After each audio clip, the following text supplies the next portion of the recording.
Hello, my name is Daniel Geely. Um, I am using a Smartscope Flash 500 with MeasureMind 3D. The reason why I created this video was I just saw that there was a need for MeasureMind and Smartscope tutorials on YouTube. So I just I felt like I was at a point where I could share some of my knowledge, and hopefully this is the first in many tutorial videos about MeasureMind 3D and just overall functions and tips and tricks that I know about the Smartscope system and MeasureMind 3D. Our Smartscope is equipped with the camera, touch probe or tactile, and through the lens laser sensors.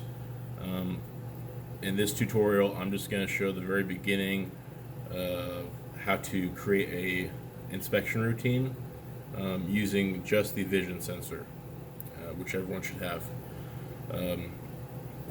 I'm currently on MeasureMind 3D version 16.7, but I believe even when I was on 14, it retained the majority of the functionality in 16.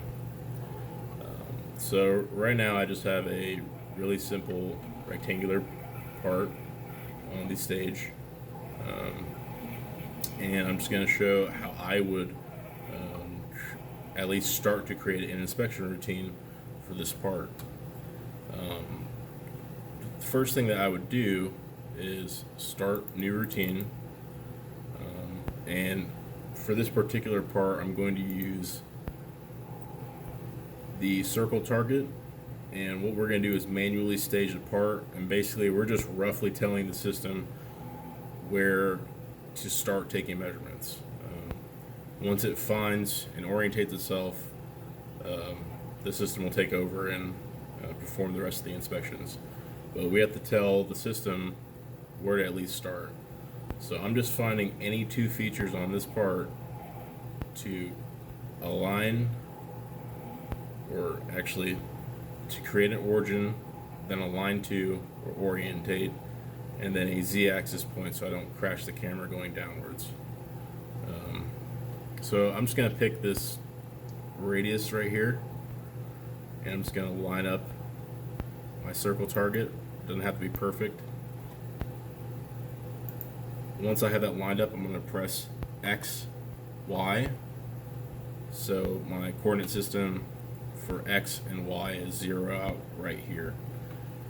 Then I'm going to go to the opposite side, and I'm going to choose a similar feature, but doesn't have to also be radius. It could be any feature that's repeatable. I'm going to go to this radius, press axis align on the joystick, and then I'm going to find a z-axis point using autofocus. And for this, I'm going to zoom in all the way.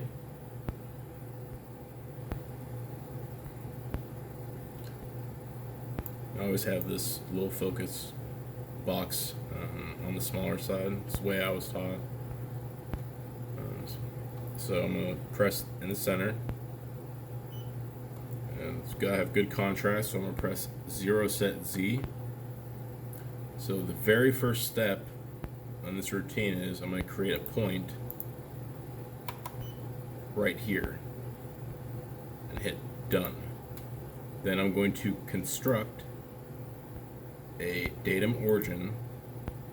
I'm going to click on that feature that I just created, that autofocus point, and set 0 z-axis on that feature. Done. So now MeasureMind and the Smartscope knows where the z-axis, where this part is in the coordinate system or on the stage in regards to z-axis, so it doesn't crash the camera. This is the most important step of the entire routine. If you don't set your z-axis first, you have a high risk of crashing the camera later on in the routine. So, and obviously, when you run a routine, the very first things that you're going to do is when you manually stage your part, you're going to hit X, Y, align, and Z to locate your part on the coordinate on the stage. So this is my first step. This never changes; it's always the same. I'm going to zoom back out, and because this part is relatively flat, it's a piece of metal on our acrylic stage. I'm not going to set a datum plane on the top portion of it because the top portion of this part, or this surface that I'm on, is completely parallel to the acrylic stage that's sitting on. So I'm not going to create a datum plane and align to that datum plane in this routine. But if I was measuring a part that I could foresee being variable, warpage, a lot of injection molded parts, if I anticipate that it's going to be difficult for other operators to fixture when they run the routine, I will set a datum plane on the top surface or whatever surface that your print is calling out.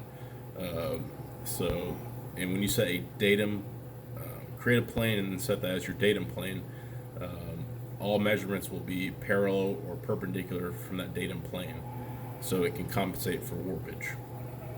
But I'm not going to do that. I've already set my Z-axis on this top surface. Then we're going to do a rough alignment, and I remember this feature, this radius. I'm going to create a radius just using Feature Finder.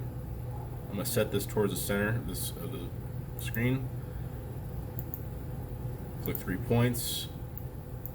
We're just trying to make this really simple, so I'm not going to change anything. Change my slider and just hit remeasure. And I'm going to set this fairly wide. And I always keep clicking remeasure after just to make sure it's consistent. I'm going to set that a little smaller. This gives some leeway for the next person that sets this up or stages the part. This search window allows for some leeway when they align the part or place it on the stage. So I'm going to hit done. I'm not creating any nominals or doing anything yet.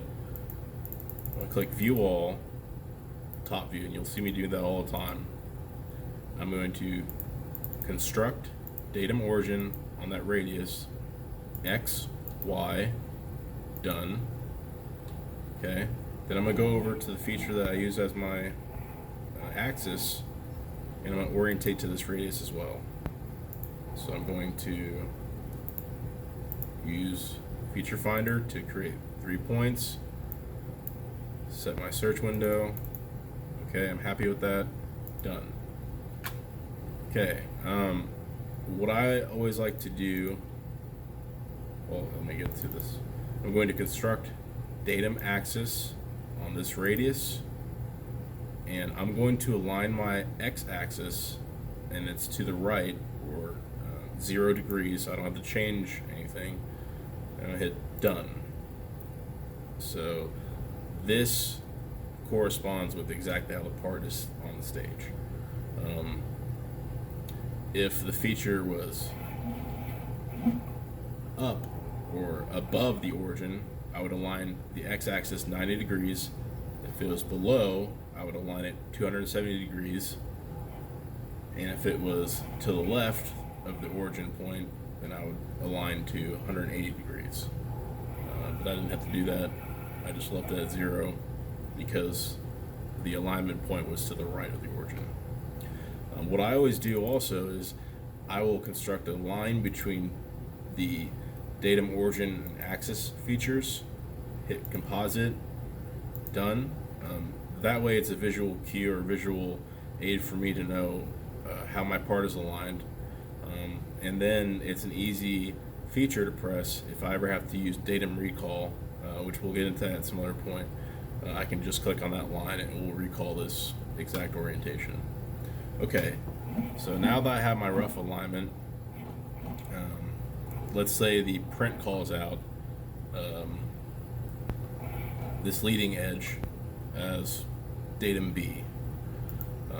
So here's where I can actually start measuring features on the part that we'll use for later on in the routine. So I'm just going to click and create a average week edge. Set the search field wide, but not too wide, or else you run the risk of, if someone else running the routine, they align the part roughly, you run the risk of the routine failing when it gets to that point because the search window is so far out. So I'm going to create a point. I'm going to move this slider towards strong because I have a nice contrast. Hit remeasure, hit done. Then I'm going to hit construct datum origin, click on that point, hit X, Y, done. So I've shifted my datum origin to that leading edge. Then I'm going to align to the opposite edge, average week edge. It's on strong, done, construct datum axis, click on the average week edge point. It's to the right, so leave it at 0, done. I'm going to go ahead and create another line between these two. Composite, done. Alright, so let's say that this edge or this wall is datum B. So now this corresponds with what's on your print. From this point on, you can shift your origin to any other feature, and it's going to still retain this orientation or alignment until you construct a new alignment. So you can move this back to any other portion of this part, this hole right here. And let's say that you foresee this hole, let's say this is a tapped hole, which it is, and it's variable, and sometimes it doesn't, you foresee variability when they tap that in. A cool little trick is using autofocus, and before you actually take your feature, you construct a point or create a point, autofocus on the edge, hit enter, hit done. Then you can create whatever feature that you want there. We're gonna create more points, keep it on in the middle for the weak and strong edge. I'm gonna move towards rough because I want it to take more points. I'm actually gonna move that more towards the center. Another cool thing that I do kind of sometimes on these regular shapes is I'll hit measure, circle, and then use the centroid target, set the search window wide, and click in the center, make sure your contrast is there. Okay, and it will create a diameter for you. Even if it's regular shape, it's going to take the center of that. So I'll just use that. Okay, done. So over here on the screen, if I want to shift my origin, let's say you're doing some position on different features of the part, and you have a lot of basic dimensions. Your basic dimensions are coming from this feature. This is one of your datums. If you had to shift it over there, you can go construct datum origin, click on that feature that you just made, 0x, 0y, done, and it will shift your origin to whatever feature you want, but still retain your alignment from the previous steps. And from here you can do pretty much anything that you need to do. Again, this is just kind of an intro. There's a million ways that you could begin to measure whatever feature you need. This is just a piece of one of our fixture pieces, so I don't have any, there's no actual dimensions or print for it that I have. But let's say, you could, technically, if you want to do this pretty quickly, you could hit edge trace target, set a point every 5 thou,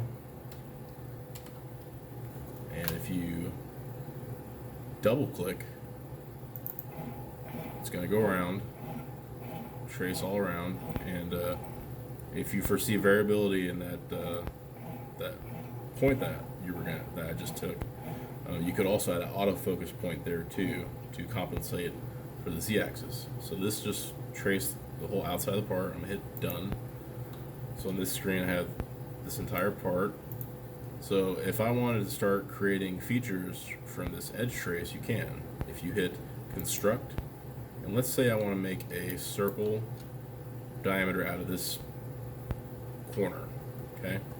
If you hit construct, circle, on your keyboard hit control,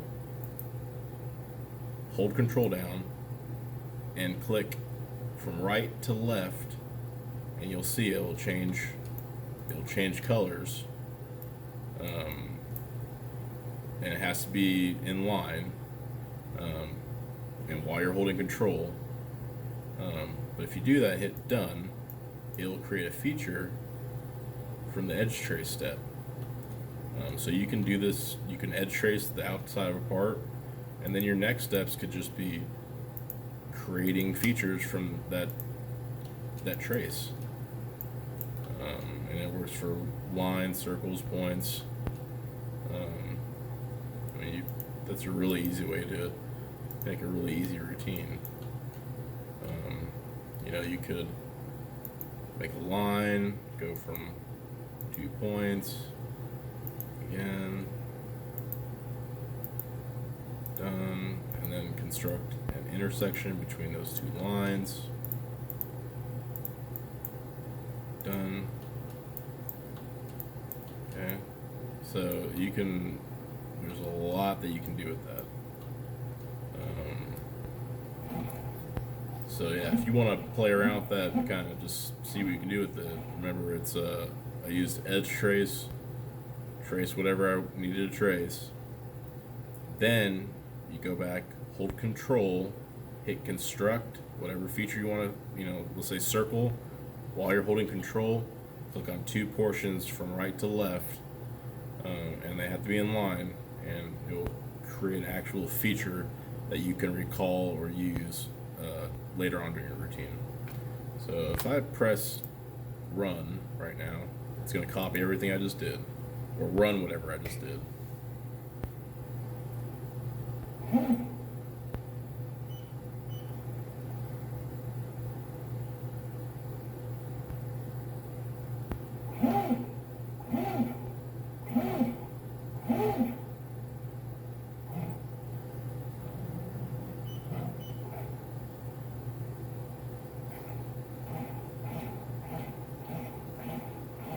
That was just a really simple, you know, it took 5-10 minutes to do that. If I wasn't trying to make a video, I could probably bash that out in a minute. There we go, and that's just the basics of how to make a routine. We'll go a lot more in depth in further videos, but just kind of, you know, for any person that's just brand new to MeasureMind or was placed in a position where they need to learn it, usually in a production setting, you got to learn it pretty quick. I would use the instruction book or the workbook that comes with your machine, and some of the exercises that they have in there. That's what I did. Come on with the trainer, and just play around. That's what I did, just to start learning stuff. Later on, we'll start using, start adding in our touch probes. And we have a pretty, our lab has a pretty sophisticated inspection system. We have a touch rack, MCR20, a Renishaw touch rack with multiple probes. Again, we have a laser sensor with multiple acrylic fixture racks, dual screen setup. But yeah, we will start adding the rest of that stuff in. So I hope this was helpful for everybody. Thank you. Bye.